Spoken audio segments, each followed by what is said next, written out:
All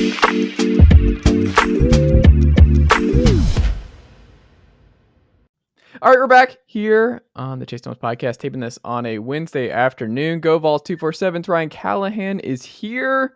Ryan, good afternoon, sir. How are you? Hey, doing well. How are you? Not too bad, not too bad. The weather is great here in East Tennessee, which is nice to see because I was ready. I was so annoyed last weekend, Ryan, where my wife and I, we had put all of our winter clothes downstairs. Like we had just made the adjustment where it's like, all right, I think it's safe. It's safe to move on. And then, of course, it wasn't safe to move on. And then you're trying to figure out, put the heat on, not the heat on, leave the AC off. These are all just being an adult and having to make these kind of decisions. And you're just, it's hard. That's my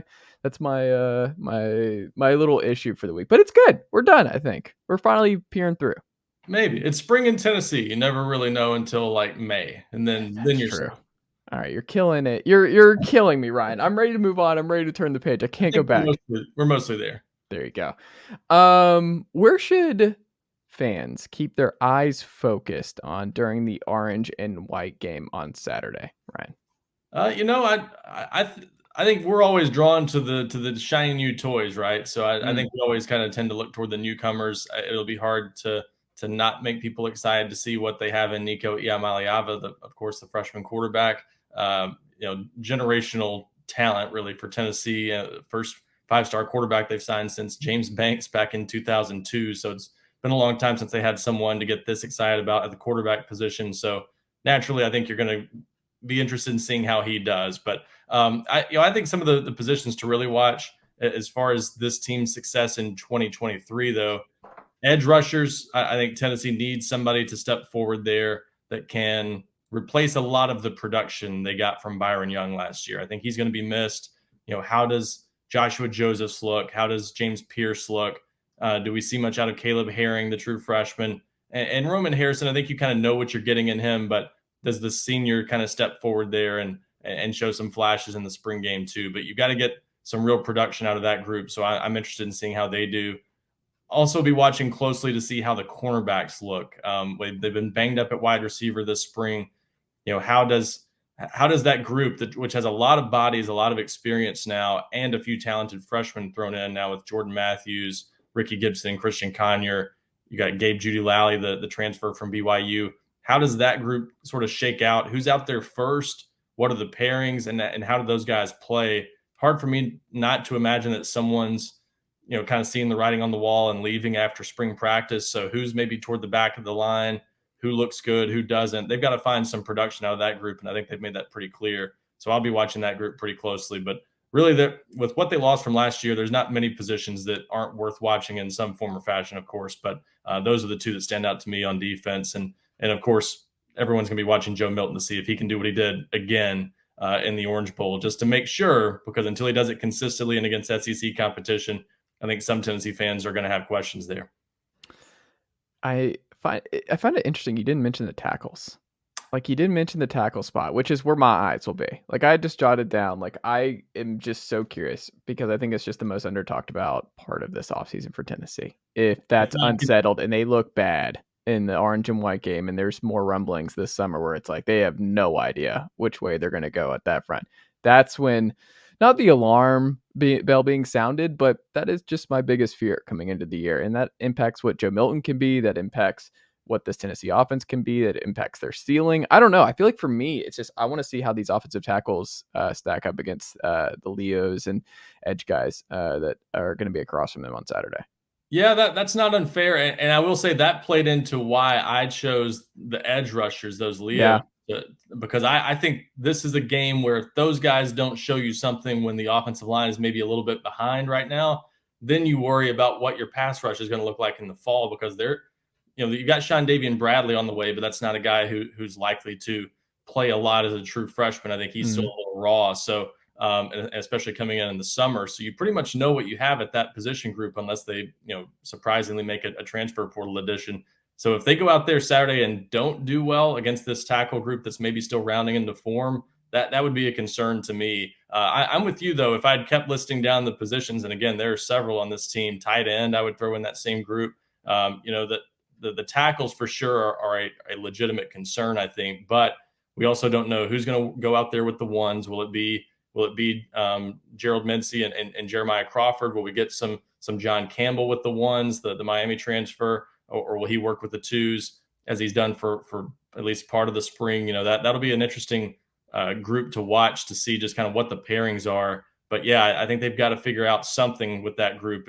I'd still be surprised if Campbell's not one of the starters there, probably at left tackle. So to me, is Gerald Mincey getting some work at right tackle? How does he look there? Because he pretty much played only left last year.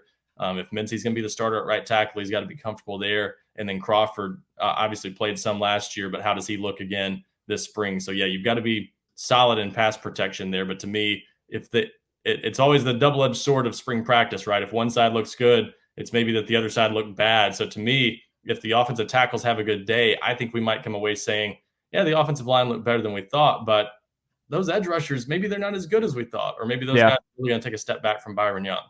I don't know what I want in that scenario. I don't really. I guess I would prefer the edge guys dominate. If I had to say, I would rather just see the pass rush come through with a lot of those edge guys. Just someone popping on that edge, even if it means, Mincey's not a right tackle. I'd be okay with that, I think. That's always the dilemma with spring practice, right? We know what the narrative will be if that happens. There'll be all these concerns about the offensive line, but at least that group is sort of a work in progress. That the group you see out there Saturday with the ones might not be the group you see in fall camp and going into the season with Andre Kark, the Texas transfer, also being a guy who's maybe battling for a spot or working his way into to eventually being a starter. So, we'll see how that all shakes out. But I do think there's reason to want to see the defense do well there, too. I think that, both sides have some key players they're replacing. But to me, Byron Young's a big one. If they can't generate a pass rush there consistently, it's going to hinder their ability to really disrupt things on defense. Speaking of the tackles, they get two interesting tackles here, one in the state of Tennessee and Jesse Perry, and one in Colorado and Gage Ginther. Is that how you pronounce his last name? Is it Ginther? Yes. Okay. Mm-hmm. Cool name, Gage Ginther. Like you can only be like an offensive tackle or like just a closer in baseball with Gage Ginther. There's not a lot of opportunities. Like you can't run for Congress as Gage Ginther. It's not going to work. So he had his path already kind of outlined there for him, but two very different profiles, it seems like, where Gage seems like the ceiling's a little bit higher, but a little bit more question marks as to whether or not he's a guard and a tackle. And then Jesse Perry just being straight up offensive tackle for this group. But how does the two of them jumping in the boat for 2024 affect some of the bigger targets for Tennessee on the recruiting trail on the offensive line? I wouldn't say it really affects anything. I think it's still early enough that Tennessee is going to take talent where they can get it for the most part. And the beauty is we're still in this 2-year window, and we'll see if it becomes a permanent thing where there's really no 25 signee limit. There's no limit on the numbers. So if you ever get in a position where you think you're up against it and, we've taken what we're going to take at that position, and then somebody surprisingly wants in, you can just take it and sort of figure out the numbers later. It's not always the easiest thing to figure out, but in the transfer portal era, someone's almost always going to leave. So you can figure it out. So yeah, I don't think it really affects any of those big targets out there. But I think it's just sort of a reaction to maybe what happened last year a little bit, where, you didn't see Tennessee focus on a big number of guys. They sort of honed in on a handful of guys going into the summer at the tackle position. And then they ended up kind of short and had to go later in the year after the junior college tackle, Larry Johnson, and could be a really intriguing pickup long term. We'll see how he develops, but still not an ideal situation when you look at the fact they were in it for Francis Mauigoa and Lucas Simmons and Stanton Ramil and got none of those guys. So I think the key this year is you've got to come away with some tackle bodies. And like you said, both of these, Jesse Perry and Gage Ginther, can play tackle. We'll see long term where both of them end up. But interestingly enough, even though I think Perry's frame lends itself to being a true tackle, he said when I spoke with him last week before his announcement that Glenn Ellerby at least has talked about, at least floated the idea of maybe trying him at center too. So even he might not be a guaranteed tackle, but I think more than likely that's where he ends up. Ginther, I think Tennessee sees him as a right tackle. You always have the fallback plan of playing him at guard. So you've kind of got two tackle bodies already in this class, both 6'5.5" or taller. That's a good build, both of them under 300 pounds. So still relatively lean, good athletes. A lot to like about that tandem so far, and a good start to the offensive line class. And I think it still gives them good options moving forward. It doesn't really close the door on anything down the road. They just needed 3 tackles probably in this class, and now you've got a couple of them, and you can sort of focus on making sure you ideally get one of those top targets to kind of finish out that position group. And if you surprise yourself and get a couple of those guys, then you can still probably make room for that. Who among those top targets do you think the Vols are, as of April 12th, in the best position to land to jump into that final 3 with them? Yeah, that's a good question. Now, an interior guy I think they're still in pretty good shape with is Ronan O'Connell out of the mid-state. That's a long-time target that Tennessee's still prioritizing there. He projects as a likely guard or center, so that's still one they'll continue to go after. And otherwise, the focus is more on tackle bodies. There are maybe a couple of other interior guys they're in on, but for the most part, I think the focus in this class is making sure they get some tackle depth. I think out of that group, we'll see Ethan Callaway is one, a 4-star out of North Carolina. They're in it for him. He's supposed to come back in this weekend for the orange and white game. The last I heard, so we'll see if that visit happens as planned, and if it does, that's a big chance for Tennessee to build on a strong first impression they made back in January. So he's one I've kind of had my eyes on as a realistic possibility. Kevin Haywood out of Pennsylvania, they've gotten him on campus multiple times. He was back on campus this past week, and is he a 4 too? He's a 4-star also. Okay. The problem there is he has ties to Penn State, and he's in state there for the Nittany Lions, so might be a tough one to win that battle in the long run. But they've got some other options there that I think they're in good shape with. They're going to continue to swing at guys like Daniel Calhoun. And then they've got some official visitors that we know lined up. Marcus Easley is one out of Illinois that I think Tennessee's in maybe better shape with than people might think, being that he's from Illinois. But he was on campus this past weekend for the first time, really liked it. And Tennessee's going to be in that one for a while and get an official visit. So that there's still a pretty healthy board there. It's hard to really pinpoint one that they're just in the lead for or anything like that right now. But I think they've got enough options there and are in the top 2 or 3 or at least top 4 for several of those guys to where I think they're going to come out with at least one more they really like out of that group. Is there anyone over the next couple of years? Because it's like I was talking about this on the podcast last night where I'm like, it'd be nice because you just see the state of Georgia has these 5-star tackles that are just in every class. Texas, they have a 5-star tackle in every class. Florida, California, in their home states. That's pretty nice. Tennessee doesn't have a Trey Smith in every home state class year over year. Is there anyone for Tennessee fans like, hey, this is a 5-star on the rise, or could be a 5-star when it's all said and done in the state of Tennessee in the next couple of years? Is there someone like that right now? On the offensive line or anything? Yeah, in the offensive line over the next couple of years. I don't see it on the offensive line right now. That doesn't mean it can't happen, but this state's pretty good though at producing a pretty steady stream of the 3- and 4-star type offensive linemen, guys who can be good SEC players.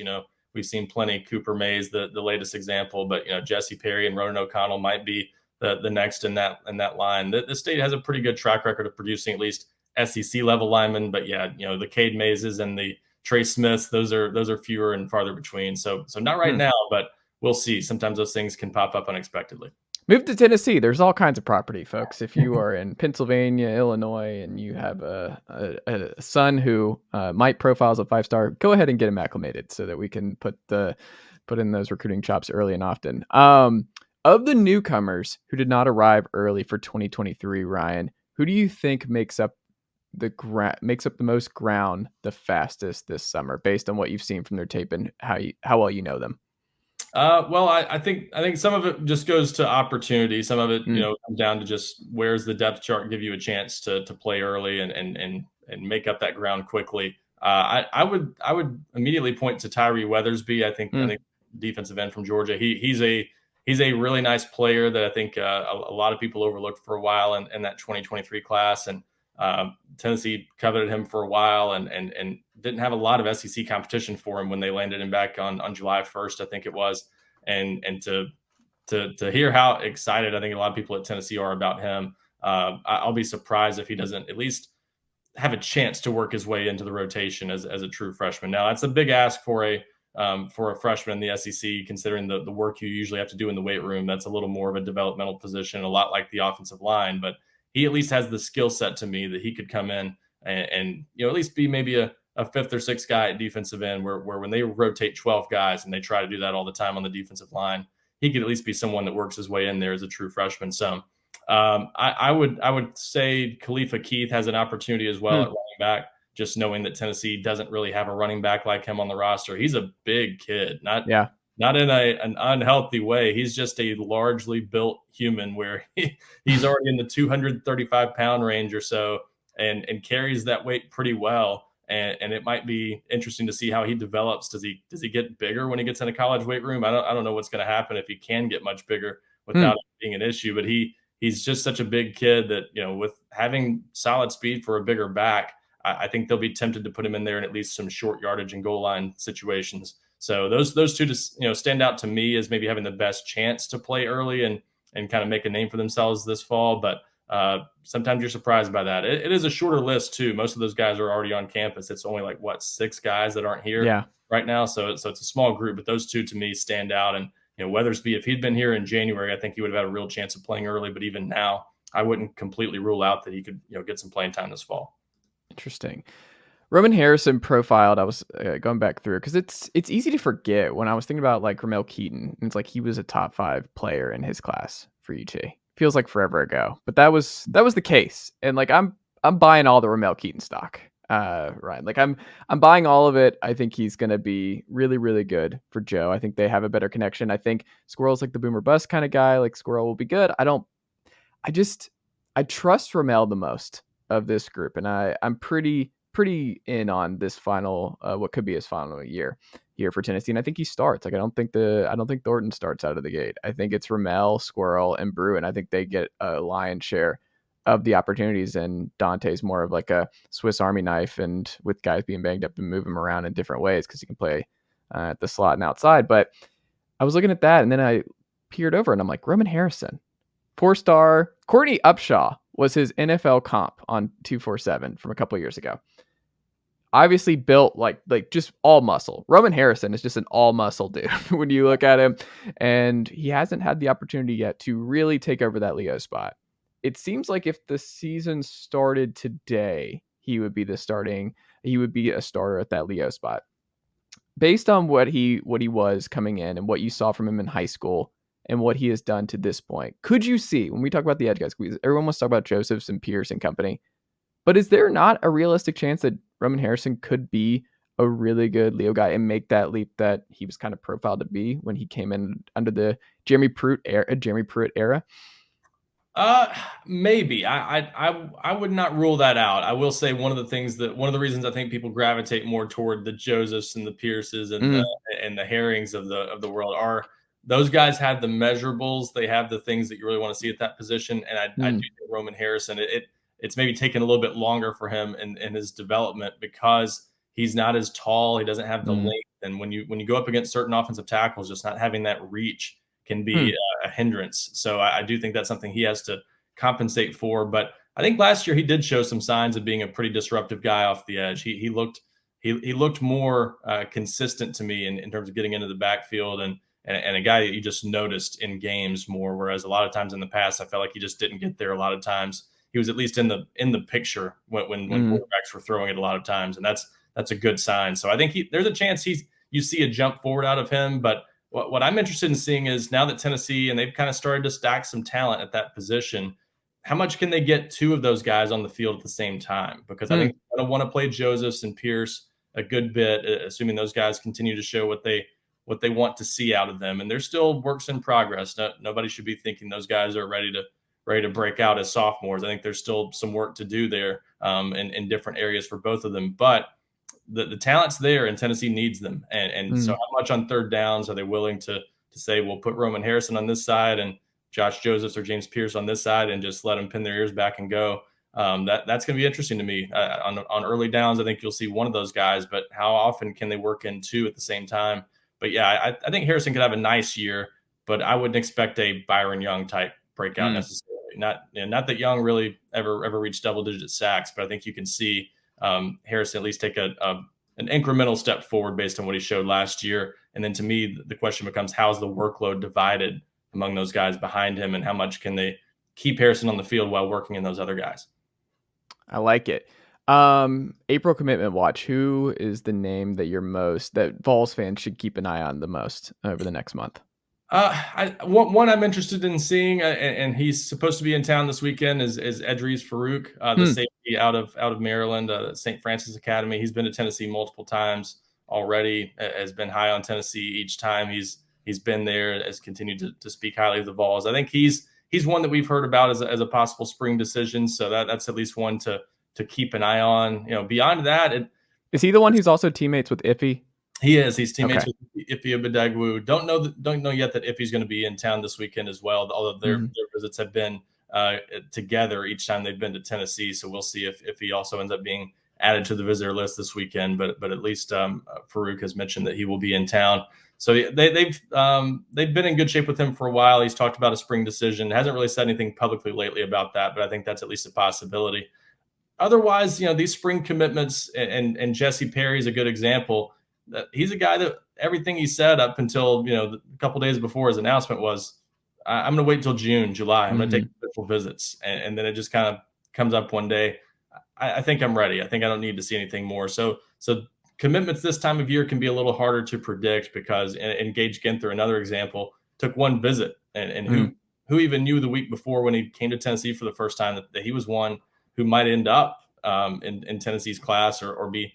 A lot of people probably wouldn't have even guessed he would be that high on Tennessee's board.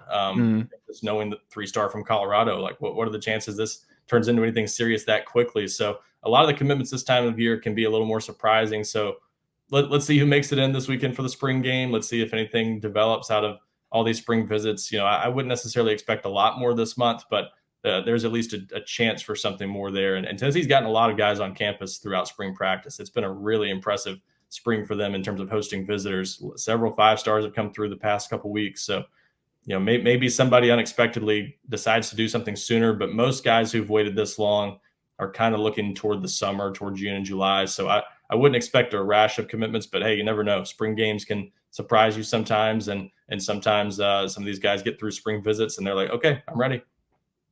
I'm doing what I can. I'm a Parkview alum.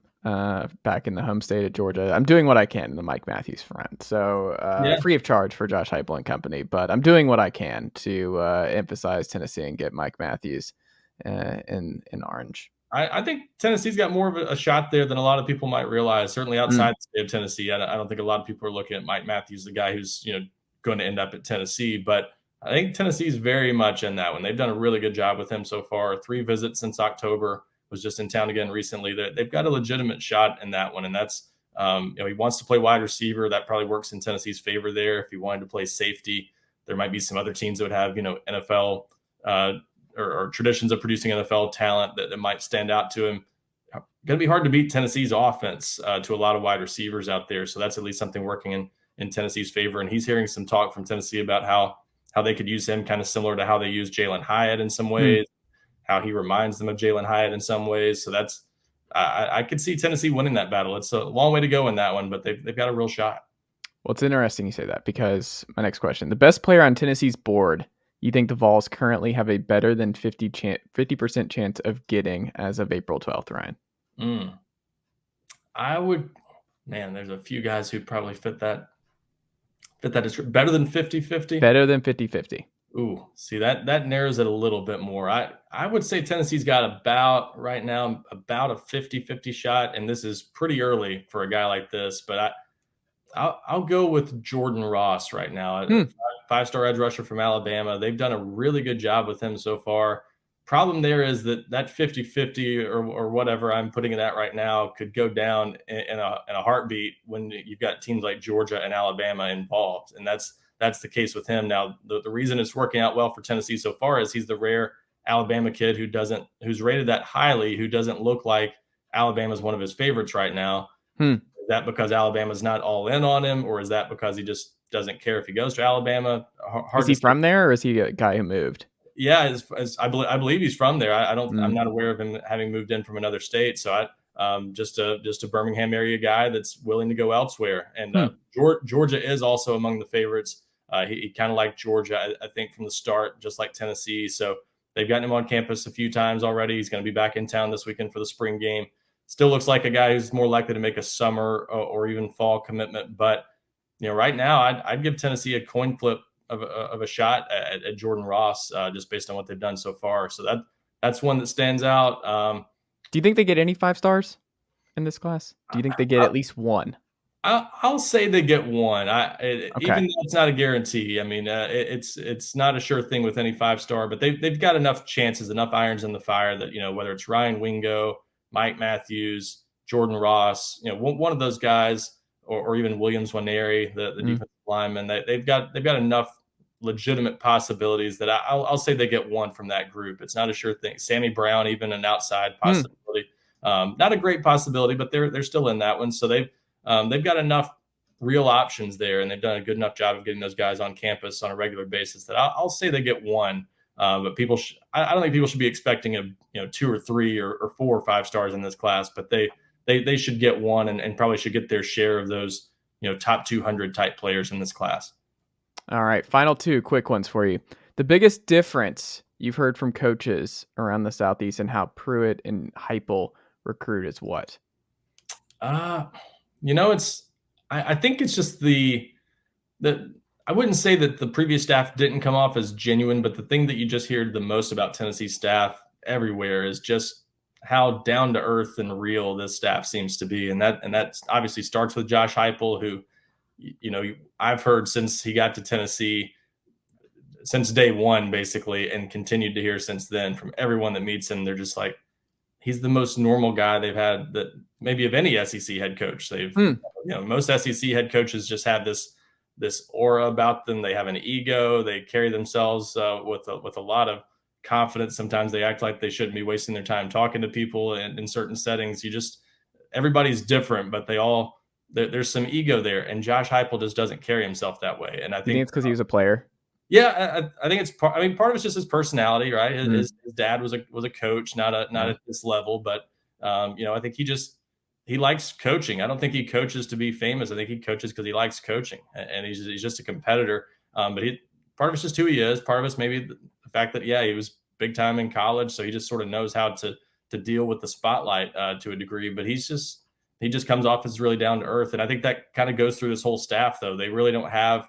And it's not not always a plus in some ways. They don't have a star recruiter on this staff. They don't have a guy who's just known as one of the nation's best recruiters among assistant coaches. But Willie is in the top 10, right? On 247 right now, recruiter rankings. Isn't he somewhere in the top 10? Willie Martinez, isn't he in the top 10? He's probably up there. I haven't looked at this week, but yeah, he's up there because they've got some good defensive backs in their class right now. He's done a good job with this group, but in terms of 1-year contracts, it's all, who knew? 1-year contracts, that's all I got to do. Everyone is on a 1-year contract. Then everyone's an amazing recruiter. Put some pressure. No, but there's no, Brian Niedermeyer on this staff where, of course, in hindsight, that one maybe looks a little bit different. but no guy on this staff where people are talking about him as a national recruiter of the year. They don't have anyone with that reputation. But all these guys, when you get them one-on-one and sit down in living rooms or their office or whatever, they just come off as normal and approachable and good coaches. And Tennessee's developing players too to back that up. So that's the thing you hear most. I think Jeremy Pruitt came off as real in a lot of cases too, but sometimes he was almost too blunt with players. He would get them in his office and tell them everything that they did wrong on film. And some players kind of liked that. They're like, hey, usually people are kind of blowing smoke up my rear, telling me how great I am. And this guy just kind of told me everything I need to fix about my game. That's different. So that he was real in a different way, but he still had a confidence about him that I think is a little bit different from the way Heupel and that staff carry themselves. So I think that's the biggest thing. They just come off as normal guys. They work hard. They put in the time in recruiting and do a better job than I think people expected them to do coming in. And they just come off as players that guys want to play for. Final question for you.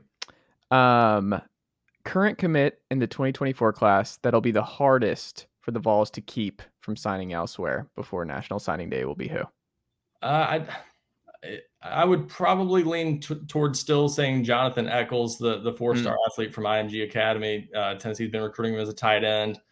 That's kind of been my default answer there for a while, but that one still could change.